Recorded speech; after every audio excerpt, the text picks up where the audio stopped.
इस बीच एक और बड़ी खबर उड़ीसा के बालासोर से आ रही है। आपको बता दें कि हादसे के 51 घंटे बाद रेलवे ट्रैक पर दौड़ी पहली ट्रेन, डाउन लाइन पर दौड़ी कोयले से लदी मालगाड़ी रेल मंत्री की मौजूदगी में पहली ट्रेन दौड़ी है। संचालन शुरू होने के बाद रेल मंत्री ने भगवान को भी प्रणाम किया है। जल्द काम पूरा करने के लिए भी टीम को बधाई दी गई है। आपको बताते चलें कि रेल मंत्री अश्विनी वैष्णव ने हाथ जोड़कर ट्रेन को विदा किया और उसके बाद पूरी टीम को बधाई दी।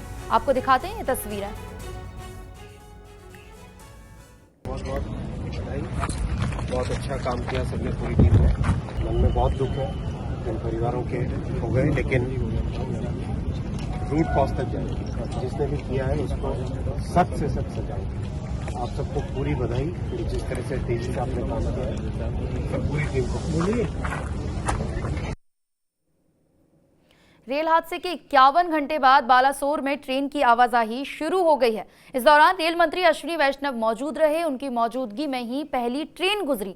ट्रेन संचालन शुरू होने के बाद अश्विनी वैष्णव ने भारत माता की जय और वंदे मातरम के नारे भी लगाए। इस रिपोर्ट के जरिए सुनिए जरा।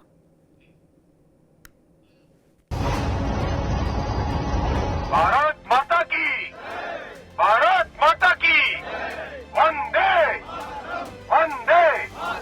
बहुत बहुत धन्यवाद साथियों। रेल मंत्री अश्विनी वैष्णव ने रेल कर्मचारियों की हौसला अफजाई की।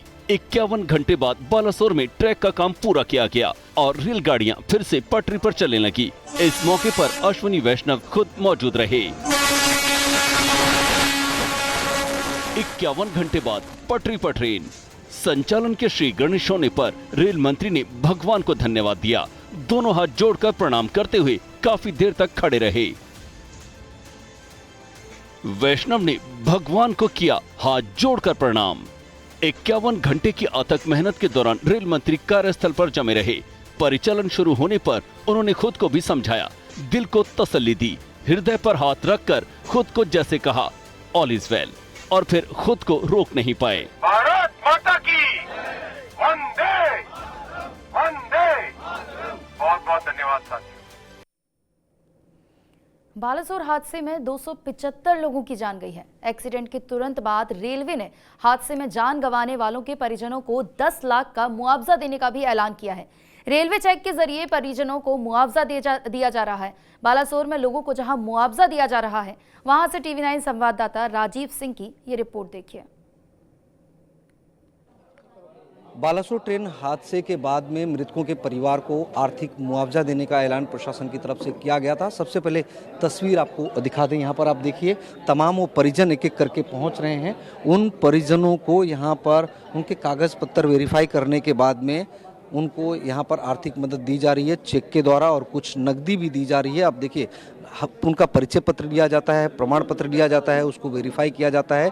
उसके बाद में एक रजिस्टर्ड डॉक्यूमेंट भी यहाँ पर बनाया जा रहा है और उसके बाद में उनको आर्थिक मुआवजा जो देने का ऐलान किया गया था प्रशासन की तरफ से, वो हैंडओवर किया जा रहा है। यहाँ पर सीनियर DSC जो हैं वो भी यहाँ पर हैं और उनकी निगरानी में तमाम ही पूरी प्रक्रिया चल रही है। तो आइडेंटिफिकेशन के लिए सर डॉक्यूमेंट्स क्या चेक कर रहे हैं आप लोग, और कोई रजिस्टर्ड डॉक्यूमेंट भी देखा बनाए जा रहे हैं ताकि कोई कुछ गलत ना हो, कोई बाद में क्लेम ना करे, तो पूरा एक लीगल प्रोसेस है जिसको फॉलो किया जा रहा है। देखिए, ये मेनली दिक्कत होती है डॉक्यूमेंट चेक करने में डेथ के केस में। जो जिंदा व्यक्ति है वो तो उसका नाम मालूम है, अब वो किस ट्रेन में आ रहा है, आप हमारे पास रिजर्व का चार्ट है और रिजर्व टिकट दिखा के वो हम लोग कर लेते हैं। मेन डेथ केस में जो है वो व्यक्ति के जो रिलेटिव उसको आइडेंटिफाई करते हैं, वो आते हैं, वो बताते हैं कि हमारे रिलेशन में है, तो रिलेशन को बताते हैं कि फादर है, मदर है, भाई है, वो रिलेशन इस्टेब्लिश होता है। इस्टेब्लिश होने के बाद जो है हम लोग उसमें एक एप्लीकेशन देते हैं, उसमें वो जो पैसा रिसीव करते हैं उसे हम लोग लिखवाते हैं कि भाई वो मेरे क्या रिलेशन में है और उसके लिए जो भी पैसा जो होगा तो उसका वारिस वही है, और कोई फर्दर क्लेम जो है उस लाश के संदर्भ में वो फर्दर नहीं आएगा। जो भी आएगा तो उसके लिए हम रिस्पॉन्सिबल होंगे।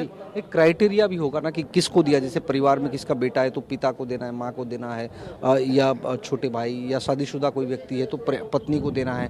क्राइटेरिया क्या रखी गई? क्राइटेरिया में देखिए, अभी कि सभी लोग तो पहुँच नहीं पाते हैं, बहुत दूर के लोग हैं, कोई बिहार के लोग हैं, कोई वेस्ट बंगाल के लोग हैं, कई मामा को, कुछ जेंट्स को पहले, जनरली यहाँ जेंट्स को पहले भेजते हैं, तो कोई दूर के रिलेटिव लोगों को भेज रहे हैं। तो ऐसे कंडीशन में हम लोग थोड़ी रिलैक्सेशन रखे हुए हैं कि दूर के रिलेटिव भी आ रहे हैं, फैमिली मेंबर हैं, उनको भी हम चाचा है उनको भी दे रहे हैं, लेकिन वो आइडेंटिटी आधार कार्ड उनका प्रस्तुत करना पड़ रहा है कि उनका क्या रिलेशन है उनके साथ, और वो आइडेंटिफिकेशन होते ही हम लोग उसको पैसा रिलीज कर देते हैं। एक चीज डिक्लेरेशन भी ले रहे हैं, किसी प्रकार का डिस्प्यूट अगर होता है तो उसके लिए परिवार में जो है पैसा जो मेन जो बॉडी व्यक्ति होंगे उसको ट्रांसफर करना पड़ेगा, रेलवे इसके लिए रिस्पॉन्सिबिलिटी नहीं होगी। एक चीज और हमने देखा कि चेक के जरिए दिया जा रहा है, कुछ पेमेंट कैश में भी, खासतौर पर जो मृतकों का जो मृतक शख्स है उसके परिवार को, तो कुछ नकदी दी जा रही है और कुछ कैश में दिया जा रहा है। अरे कुछ नकदी दी जा रही, कुछ चेक देने का कारण है कि दूर दराज के लोग हैं, 9.5 लाख रुपया चेक में कि बैंक अकाउंट में आ जाएगा,